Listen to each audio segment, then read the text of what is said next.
our distinguished guest of honor, Mr. Masago Zulkifli, Senior Minister of State, Ministry of Home Affairs and Ministry of Foreign Affairs, Mr. Nelson T, President of the Security Systems Association of Singapore, host of the Safety and Security Asia 2013, Mr. Tan Jin Tong, President, Institution of Fire Engineers Singapore, our strategic partner for Fire and Disaster Asia 2013, Mr. Cheng Ji Kun, our advisor, members of the Diplomatic Corps, partners of our supporting organizations, value exhibitors, members of the media, and guests.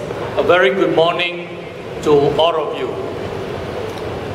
I take great pleasure in welcoming all of you to the opening ceremony of our 12th Safety and Security Asia 2013 and our 10th Fire and Disaster Asia 2013.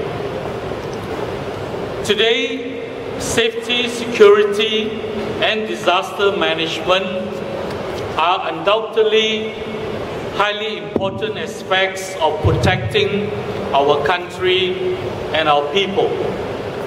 And we must always take relevant steps in implementing various safety and security enhancements within our organizations.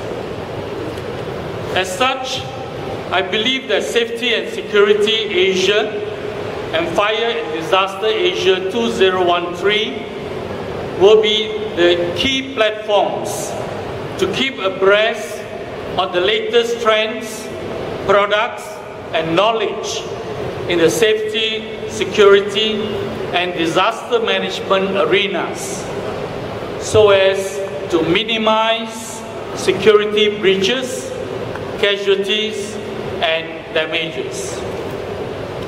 These events will also play a key role in knowledge exchange among like-minded professionals through a combination of exhibits and conferences.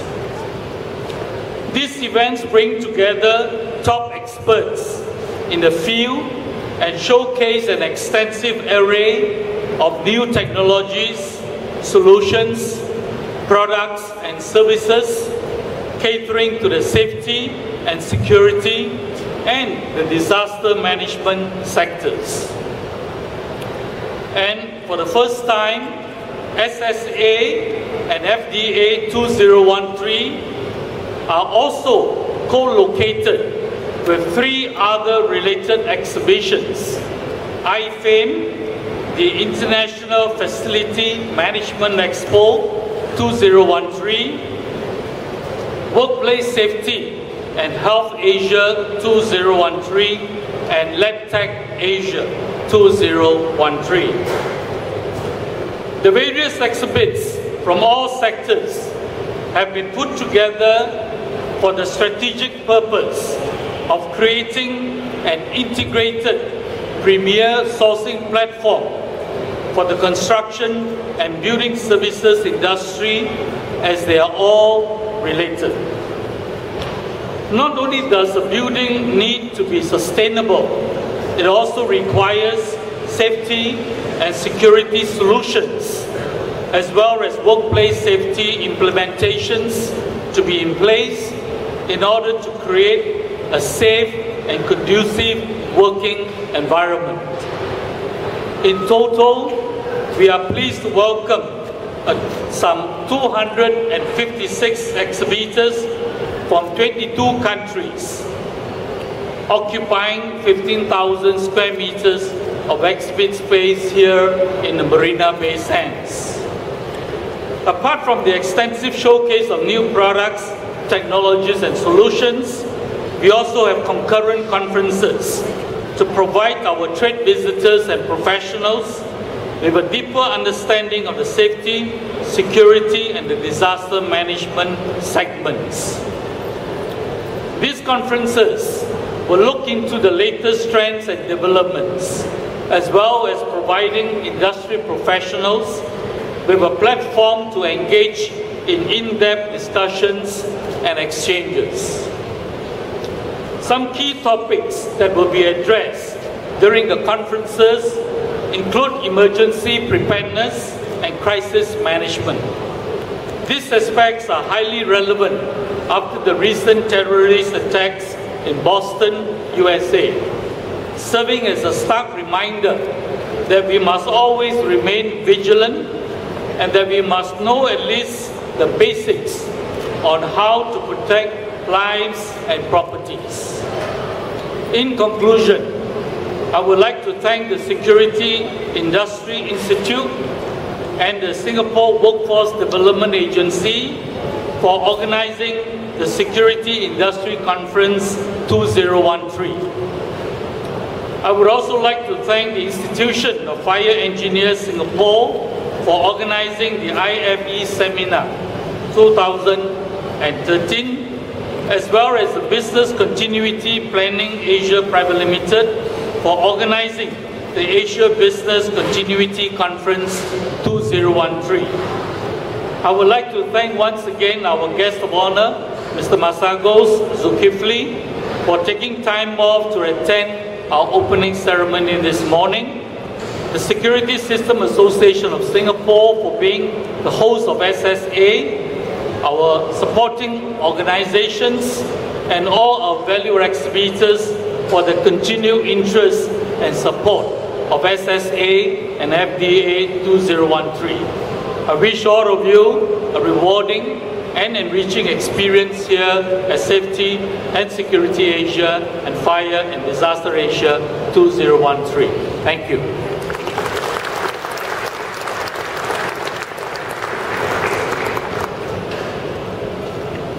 Thank you, Mr. Liu.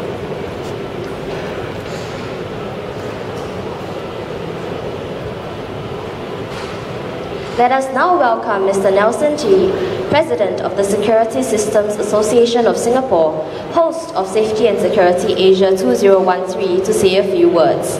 Mr. Tee, please.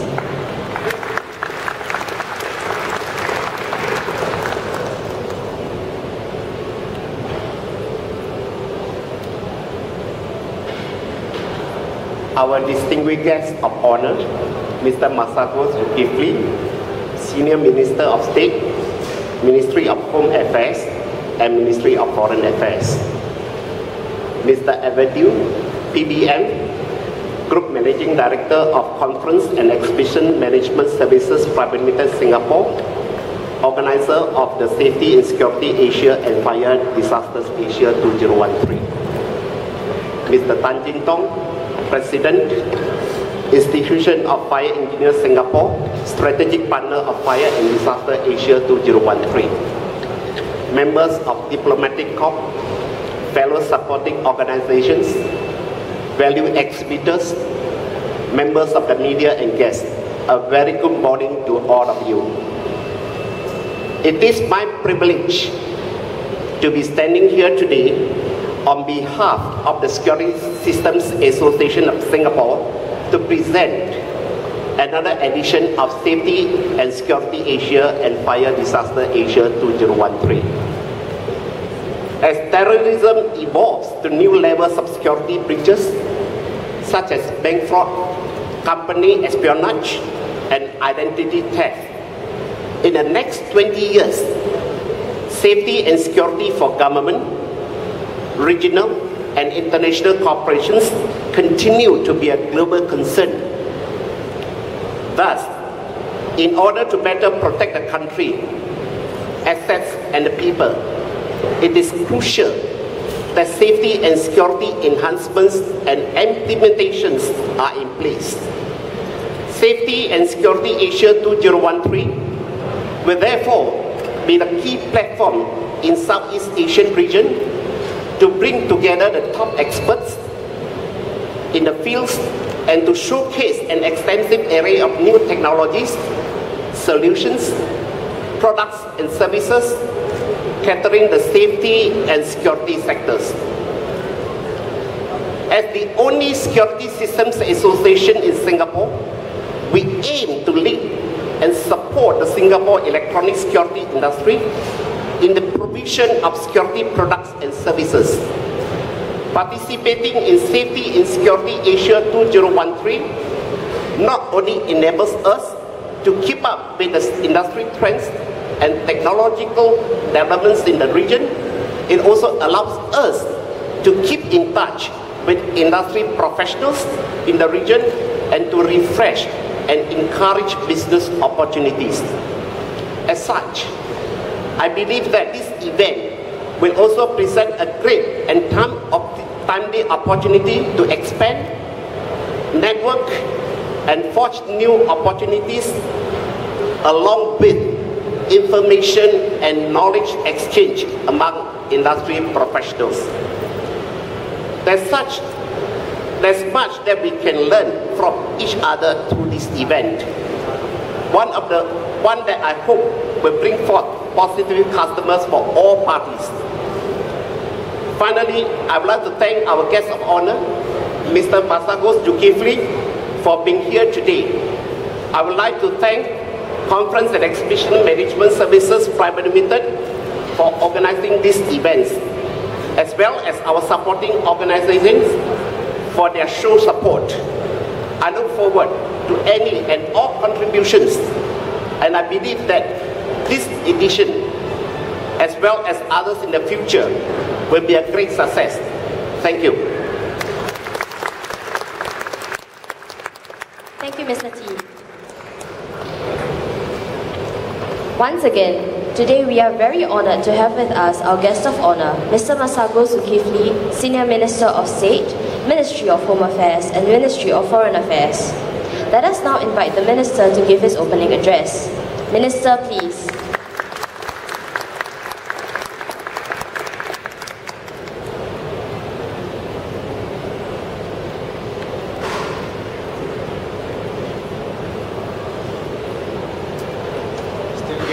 Guests, ladies and gentlemen, good morning.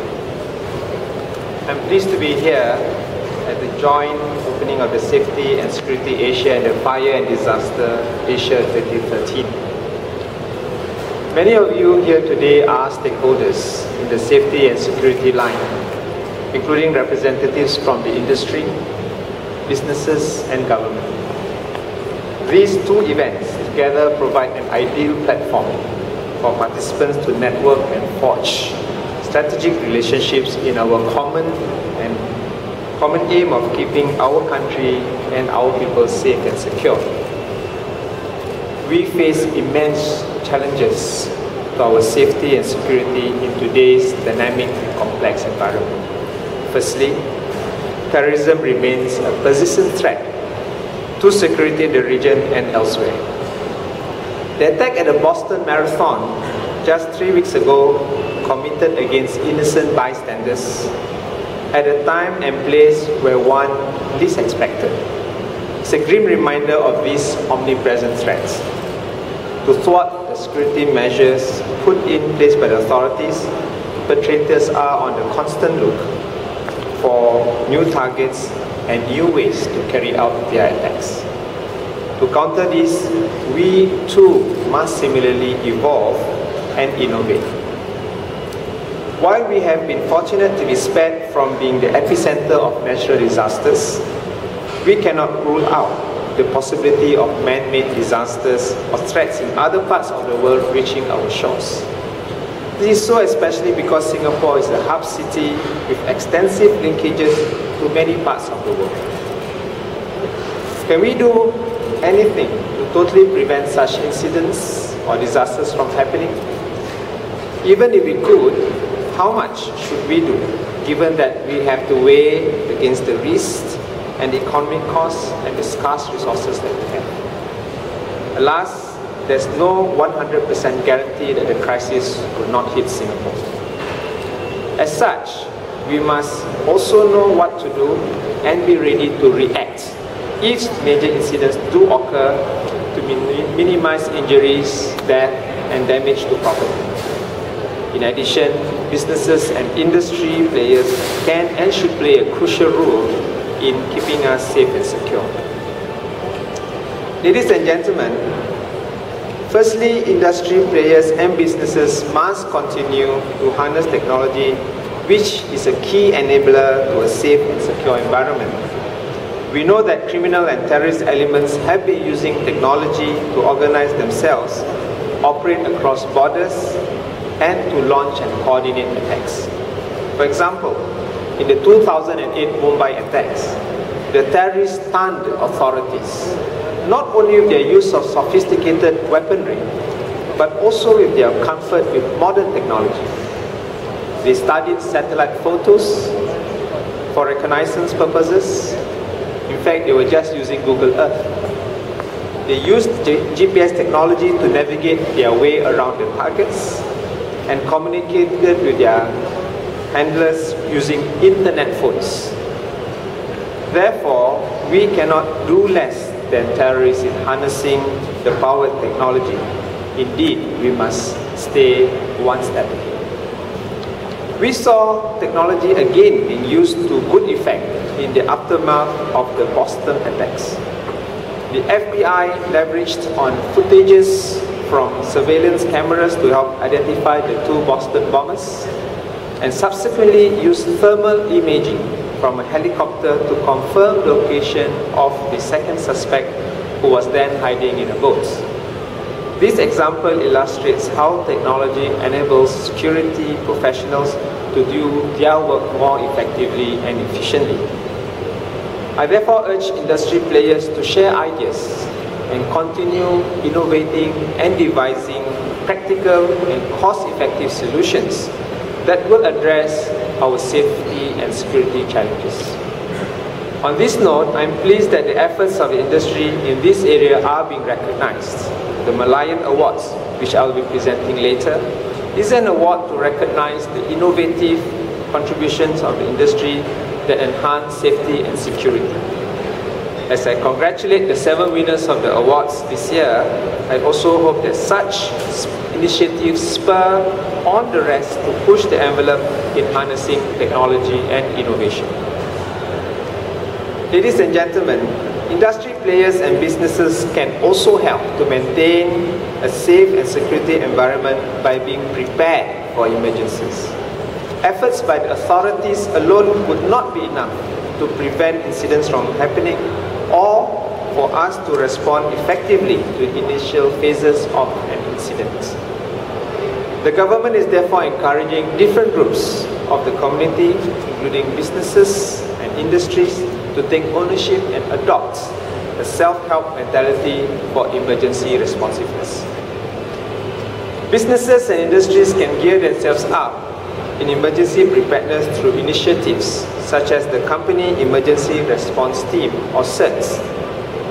A CERT is a small group of trained personnel appointed from within a company to deal with emergencies in the company's premises. As the CERT is on-site before the arrival of the SCDF, it can intervene to prevent an incident from escalating to something even more serious. Therefore, risk to lives and property can be minimized.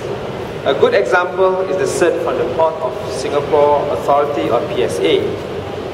In January 2012, the PSA CERT responded promptly to rescue a trapped bus driver from a road traffic accident even before SCDF's arrival.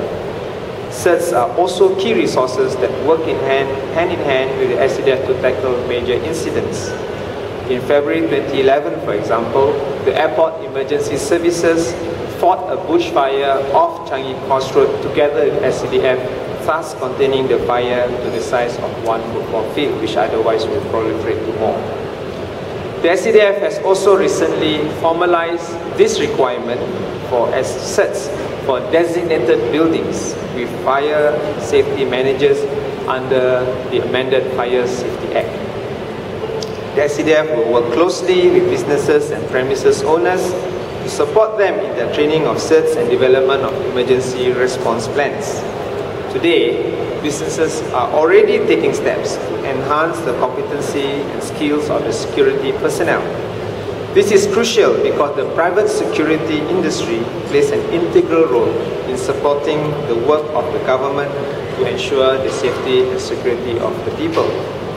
For example, close to 8,000 trainees have benefited from the handle counter-terrorism activities and manage security emergencies competency units launched by the Singapore Workforce Development Agency or WDA in 2006 and 2007 respectively. These programs help build up the pool of expertise on the ground to perform important tasks such as executing emergency response plan, reviewing CCTV systems to detect suspicious activities, and handling post-emergency activities such as interviewing of witnesses. I'm pleased to note there are other initiatives today that are in line with our call to the industry for better emergency preparedness. The Security Industry Conference Series, which I had the pleasure of officiating last year, is going strong, and this year's conference will be held concurrently today. Jointly organized by Security Industry Institute and the WDA, the conference will help to raise awareness among the security industry on the importance of crisis management and provide them with the skills and knowledge to prepare them to manage crisis situations. The sharing of best practices among the local security companies can help to enhance the current procedures and systems of the respective security operations and functions. In conclusion, I urge industry players and businesses to continue pushing the envelope in two key areas. First, to harness technology and innovate to create cost-effective solutions to meet the safety and security challenges and to share these new ideas. And second, to take greater ownership in emergency preparedness, which includes training and upgrading the competencies of your security personnel regularly. The Safety and Security Asia series has successfully positioned itself as an established platform serving the Southeast Asian safety and security industry over the past 24 years. And I wish that this platform will grow even stronger with each passing year in furthering our aim towards a safer and more secure Singapore. Finally, I wish all participants, exhibitors and visitors an enriching and fruitful time over the next few days. Thank you.